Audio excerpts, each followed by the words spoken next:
Good morning friends. आज हम लोग पोर्टफोलियो में कोई बदलाव करेंगे।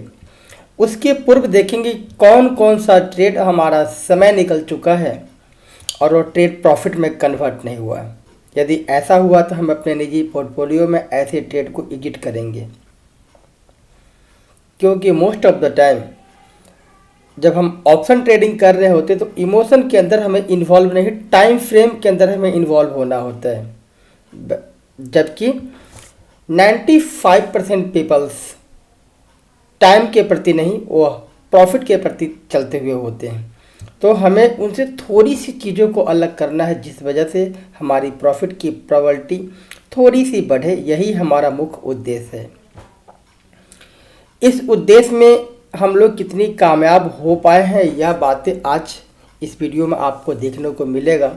और कुछ चीज़ें हम इतनी ब्रीफ में आपको समरी करके देंगे जो आपको शायद आपकी ट्रेडिंग में एक अच्छा इमोशन लेस करने में कामयाब हो सकते हैं। तो आइए आज इस चीज़ को हम देखते हैं। करेंट लेवल पे यदि हम लोग देखें तो हमारा 2 महीने के अंदर अपने इस पोर्टफोलियो में 1,68,635 रुपीज़ की प्रॉफिट हुई है। तो क्या यह प्रॉफिट ऑलमोस्ट सभी ट्रेड में हुआ है? नहीं, हमें इसमें आज कुछ ट्रेड लॉस भी देखने को मिलेंगे, प्रॉफिट भी देखने को मिलेंगे। लेकिन उसके पूर्व देखेंगे 12 जैन के हम लोगों ने ट्रेड लिया जिसमें 2600 रुपये, 18 जैन को ट्रेड लिया जिसमें 29,000 रुपये। और जब भी हम इस ट्रेड को ओपन करेंगे तो हमें दिखाई देगा इस ट्रेड के अंदर लॉस भी होते हैं। तो यही एक रूल है कि कौन सा ट्रेड आपको मैक्स प्रॉफिट दे रहा है, लॉस दे रहा है। ये 4-5 पेयर बनने की वजह से आपस में एक ट्री ऑफ ग्रीक्स बनता है और ग्रीक्स में हम मैनेज करते रहते हैं डेल्टा को और टाइम डिके का बेनिफिट उठाते रहते हैं, जिस वजह से हमें ये ट्रेड प्रॉफिट में कन्वर्ट हो जाता है।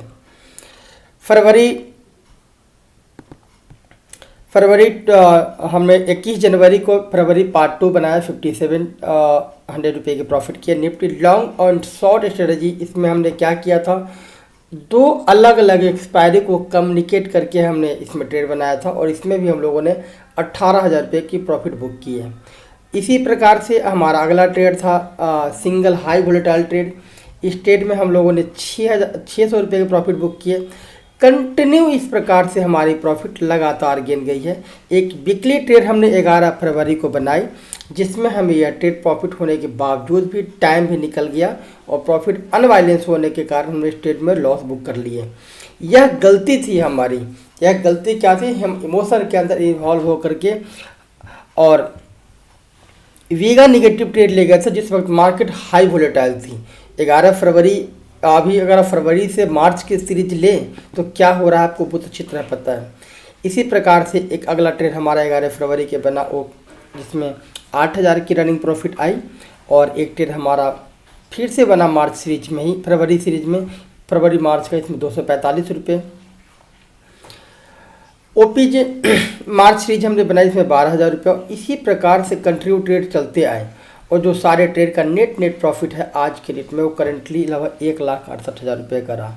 लेकिन इतनी सारी बातें आपके किसी काम का नहीं था, क्योंकि आपको प्रॉफिट नहीं मिले, आपने इस ट्रेड को नहीं किया है।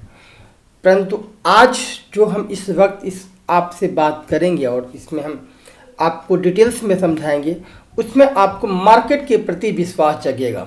तो प्लीज़ इसको पॉज करके देखिएगा और अच्छा लगे तो दोस्तों से भी शेयर कीजिएगा। एक ट्रेड हमारा है, ओपन है अभी भी 2 मार्च। 2 मार्च से हमने ट्रेड उठाई और एक्सपायरी हमारी कौन सी थी, 10 मार्च की। आज डेट कौन सा है, 10 मार्च। तो क्या हमें इस ट्रेड से निकलना चाहिए? बिल्कुल। हम इस ट्रेड से निकले या ना निकले, ऑटो सेटलमेंट हो जाएगा। आपने ठीक सुना, ऑटो सेटलमेंट हो जाएंगे। अब इसमें हमें प्रॉफिट कितना हो रहा है, 10,000। इस ट्रेड की कहानी सुनाऊंगा तो आपको सुन के काफ़ी आश्चर्य लगेगा इस ट्रेड ने मुझे कितनी पैनिक किया है। आइए इसको भी देखते हैं। इस ट्रेड को हम लोगों ने स्टेटल बनाना शुरू किया।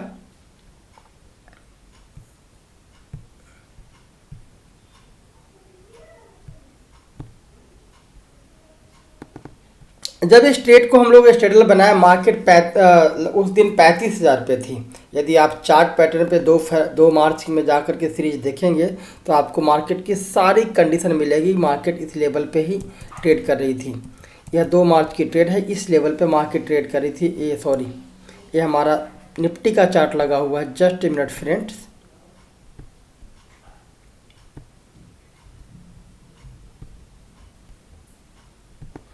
दो मार्च का ये टाइम फ्रेम है और इस ट्रेड को हम लोगों ने ऑलमोस्ट 2 से 2.5 के बीच में लिया था।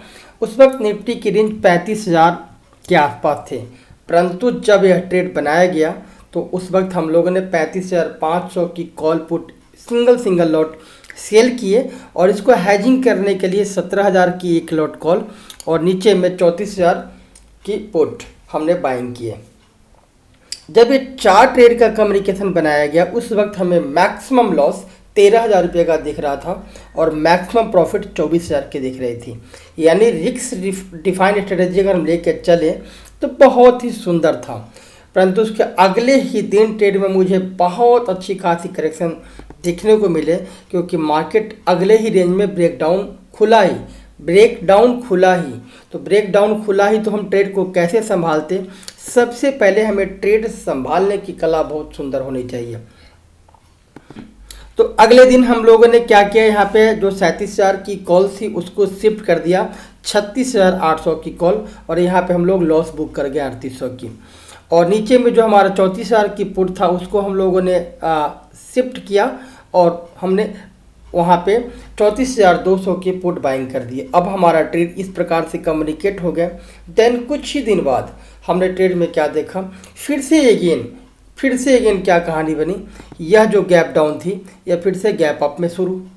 तो इस बीच में अगेंस्ट ट्रेड को होल्ड करके और मैनेज किया गया और उस वक्त हमने 35,000 की कॉल 10 मार्च का ही अगेंस्ट स्टेडल को शिफ्ट किया। ध्यान से सुनिएगा, 35,000 वाली कॉल पुट 35,500 की कॉल पुट को यहाँ से क्लोज करके और अगेन हम लोगों ने यहाँ पे कॉल शिफ्ट कर लिए। उस वक्त मार्केट की क्या प्राइस थी, क्यों शिफ्ट किया गया, यदि हमारे प्रीवियस सारे वीडियोज देखते तो आपको हर शिफ्टिंग की हर पहलू समझ में आती। अब अगेन देखिए 35,500 पे मार्केट 35,000 पे हम लोगों ने ट्रेड बनाया और वहाँ से रिवर्स शिफ्टिंग करनी पड़ी। उसके बाद हमें यह मार्केट लगभग 32,000 के आसपास देखने को मिले हैं। यानी ठीक से ध्यान दीजिए, यानी 35,500 से 32,000 तक की जब लेवल देखने को मिले, लगभग 3 से 4,000 पॉइंट डाउन नेकेड ट्रेड यदि आप किए होते तो आपका लगभग लॉस जो डिफाइंड लॉस था वह क्लोज हो जाता। सॉरी, अगर आपका जो डिफाइंड रिस्क स्ट्रेटेजी नहीं होता तो आपका स्टॉप लॉस इमोशन की वजह से आप ट्रेड करते। बट हम लोगों ने ट्रेड को शिफ्टिंग करते करते आज हमारा नेकेड पोजीशन क्या है, इसको भी देखते हैं।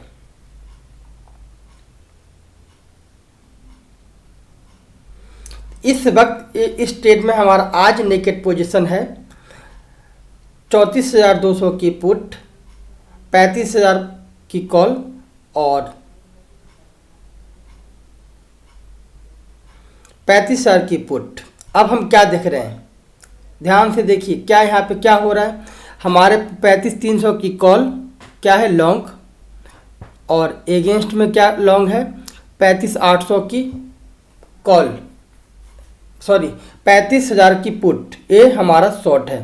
तो ये आपस में ये इससे हैज है और ये इससे हैज है, जिस वजह से मार्केट यदि नीचे में कहीं भी जाता तो हमारा ये ट्रेड, हमारा पहला मुद्दा था कि अपने लॉस को कंट्रोल करें। जो हमारा 10,000 से 13,000 के बीच के लॉस था उसको कम करते करते हमें लॉस को ही कन्वर्ट करना था।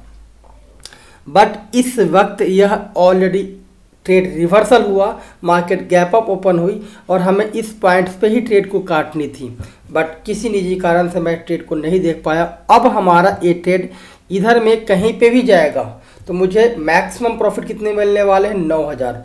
अब हमें लग रहा है कि इस रेंज से ब्रेक ना हो जाए तो मैं अपनी प्रॉफिट को क्यों कम करूं, इसलिए हम लोगों ने अब इसकी प्लान किए हैं कि इस ट्रेड को करेंट मार्केट में हम 10,000 रुपये की प्रॉफिट में कन्वर्ट कर रहे हैं। यानी केवल नियर अबाउट 1 लाख रुपए के इन्वेस्टमेंट पे यह ट्रेड आपको लगभग 10% का रिटर्न दिया है ऑन योर इन्वेस्टमेंट। और यकीन मानिए जब इन्वेस्टमेंट की प्लानिंग अच्छी हो, ऑप्शन की प्लानिंग अच्छी हो, तो आप बहुत अच्छे तरीके से ट्रेड को एक्यूमुलेट कर सकते हैं।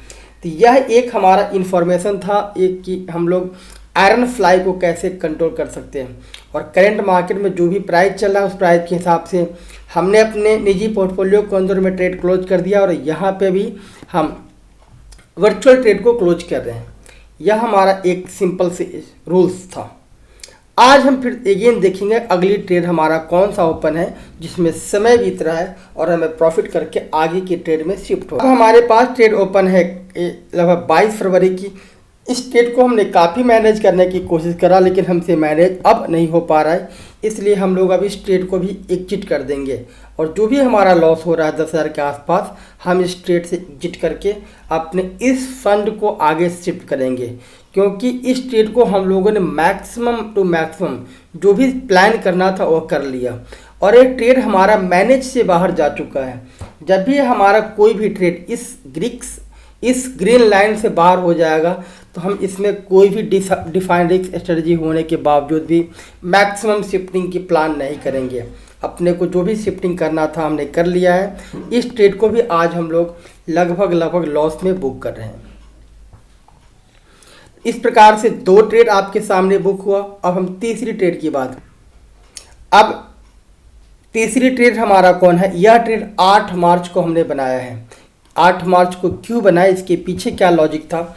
यह ट्रेड हमने निजी पोर्टफोलियो को कई दोस्तों से शेयर भी किया है, क्योंकि मार्केट में इंडेक्स की प्राइस काफ़ी मेजर सपोर्ट पे आई थी। आप ध्यान दीजिएगा, इसका मैं अलग से एक वीडियो दूंगा। इंडेक्स की प्राइस काफ़ी मेजर सपोर्टेड पे आई थी और यह ट्रेड ऑलरेडी 15,005 जब मार्केट 15,700 के आसपास चल रहे थे तो वहाँ पे हमने सिंथेटिक फ्यूचर को लॉन्ग हो गए थे। और मार्केट में अपने को जो भी प्रॉफिट चाहिए, क्योंकि 2 से 3 दिन के अंदर मार्केट काफ़ी जोर से बढ़ा है और इस ट्रेड में हमें जो रेंज चाहिए उस रेंज के आसपास आ चुका है। तो हो सकता है आने वाला 2-4 दिन में फिर से एक नए करेक्शन देखने को मिले, यह मेरा अनुमान है। यह गलत होगा या सही होगा मुझे नहीं पता, इसलिए आज हम लोग इस ट्रेड को भी ऑलमोस्ट 24,000 प्रॉफिट के अंदर में क्लोज कर देंगे।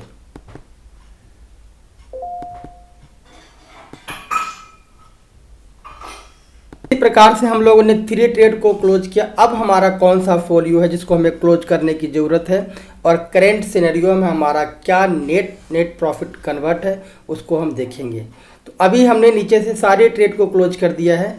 अब हमारा जो भी रनिंग ट्रेड है वह ट्रेड 9 मार्च के आसपास का है। इसमें टाइम डिके आने का हम वेट करेंगे और इस सभी ट्रेड को हम धीरे धीरे एग्जीक्यूट करेंगे और समय आते ही कब निकलना है इसके बारे में आपको अपडेट करेंगे। तो यही ट्रेड अलर्ट का उद्देश्य है। यह वीडियो जरूर लंबा हुआ है, लेकिन आप इस तरह की रिस्क प्लानिंग के हिसाब से ट्रेड को एक्यूमुलेट करते हैं। आने वाले समय में प्रॉफिट हो या ना हो वो अलग बनेगा, लेकिन आप अपने पोर्टफोलियो को लॉस से मैक्सिमम टाइम कंट्रोल कर लेंगे। Thank you so much.